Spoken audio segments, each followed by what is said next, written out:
Anthony Saint-Léger aura beaucoup plus de temps pour ça. Bon, voici Chronique. Bonsoir Anthony. Bonsoir Navia. C'est l'heure de jeter un œil sur ce qui fait la une sur Internet. Et on va d'abord débuter par cette crise diplomatique entre la France et l'Italie. Et Paris a rappelé son ambassadeur. On en parlait tout à l'heure. Le Quai d'Orsay qui justifie sa décision dans un communiqué, notamment par le fait que la France est depuis plusieurs mois l'objet d'attaques injustifiées, d'accusations répétées, des propos injurieux et des ingérences dénoncées selon le Quai d'Orsay. Donc une décision très commentée dans la presse, une mesure sans précédent entre pays de l'Union européenne, comme l'aimaient à le rappeler plusieurs journalistes, dont l'ancien correspondant de France Télévisions à Rome. Et cet épisode 1940 sous Mussolini a rappelé donc à plusieurs reprises, notamment par ce journaliste du Washington Post, pour qui cette escalade supplémentaire d'une querelle qui peut paraître ridicule, mais les implications, notamment à quelques mois des européennes, eh bien, sont frappantes et même non négligeables. Selon lui, cette mesure jugée extraordinaire outre-Manche par nos confrères du Guardian, la pire crise entre la France et l'Italie depuis la Seconde Guerre mondiale pour le journal britannique. Un épisode évidemment commenté dans la presse italienne. La crise couvait depuis plusieurs semaines, nous dit la Repubblica, et elle s'aggrave selon le journaliste. La Stampa, de son côté, revient sur les différents épisodes de cette brouille entre Paris et Rome, de la situation migratoire où la France est critiquée pour sa gestion de la crise, accusée aussi de refouler des migrants à la frontière, jusqu'à la rencontre récente entre Luigi Di Maio et les Gilets jaunes. Et puis une rencontre vécue comme une provocation par Paris. Oui, d'autant que Luigi Di Maio s'en était félicité sur Twitter il y a 2 jours, vantant le vent du changement qui avait franchi les Alpes, et provocation donc inacceptable pour la France. Le Quai d'Orsay qui par ailleurs sur son compte Twitter souffle un peu le chaud et le froid. Il reconnaît des désaccords entre les deux pays, c'est la diplomatie, mais regrette aussi que la relation franco-italienne soit instrumentalisée à des fins électorales. J'évoquais les européennes dans 3 mois, vantant dans le même temps aussi l'histoire et un destin commun, tout en reconnaissant que l'amitié franco-italienne est plus que jamais nécessaire, indispensable pour relever les défis du XXIe siècle. Alors de son côté, Luigi Di Maio, lui, dans un post sur Facebook, se dit prêt au dialogue avec Emmanuel Macron, tout en vantant la légitimité de cette rencontre avec les Gilets jaunes. Il se dit disponible pour des rencontres au plus haut niveau. De son côté, Matteo Salvini, lui aussi, est prêt à rencontrer Emmanuel Macron dans Corriere della Sera.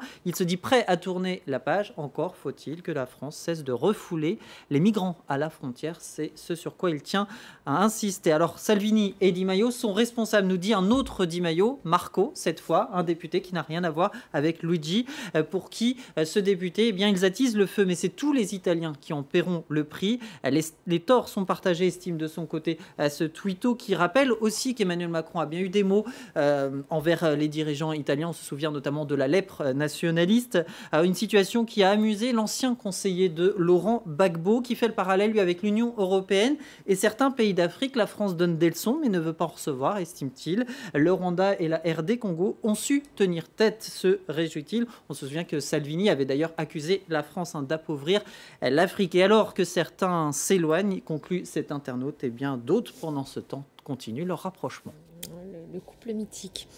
Tout autre chose maintenant, un pull de la marque italienne Gucci a provoqué un tollé, Anthony. Ah oui, un pull à mi-chemin entre le col roulé et la cagoule. Eh bien, c'est ce pull qui vaut quand même 800 € qui a choqué de nombreux internautes. Pourquoi ? Parce qu'il est accusé d'imiter le blackface, cette représentation caricaturale et raciste des personnes noires. Beaucoup d'exaspération donc et d'indignation sur les réseaux sociaux.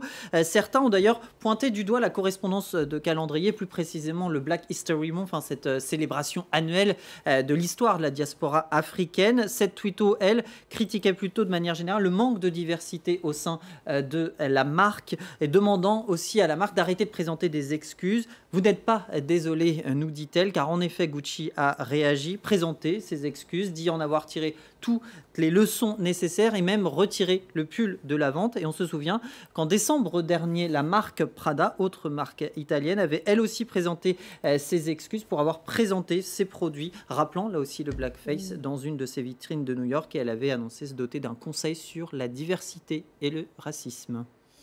Et puis en France, le ministre du Budget, Gérald Darmanin, a pensé citer Winston Churchill, mais il s'est trompé. Oui, il répondait à une question en pleine Assemblée nationale et voici ce qu'il déclare. Nous pouvons considérer qu'effectivement la vie ce ne sont pas des statistiques et comme le disait Winston Churchill, ce qu'elle montre est intéressant mais c'est comme les maillots de bain, ce qu'elle cache est encore plus. Une déclaration qui n'est donc pas de l'ancien Premier ministre britannique mais qui ressemble plus à des propos de Coluche, l'humoriste français décédé dans les années 80, qui disait les statistiques c'est comme le bikini, ça donne des idées mais ça cache l'essentiel. Lui-même qui prenait en fait la paternité d'une phrase qui était une boutade de l'économiste américain Levenstein. Alors non, voilà pour une autre citation dont je vais parler tout à l'heure. Les statistiques, c'est comme le bikini. Ce qu'elles révèlent est suggestif, ce qu'elles dissimulent est essentiel. Voilà la boutade dans son intégralité. Winston Churchill, lui, aurait dit en revanche, je ne crois aux statistiques que lorsque je les ai moi-même falsifiées. Pas sûr que Gérald Darmanin ait voulu cette comparaison. Un exercice délicat qui en a en tout cas amusé certains internautes avec ce morphing assez bien réussi, je dois reconnaître, ou d'autres qui ont cité cette fois Coluche. J'arrêterai de faire de la politique le jour où les politiques arrêteront de me faire rire. Vous avez réussi à nous faire sourire, vous, en tous les cas. C'est déjà ça. Merci beaucoup. On peut retrouver cette chronique sur le site internet france24.com. Tout à fait. Merci beaucoup, Anthony.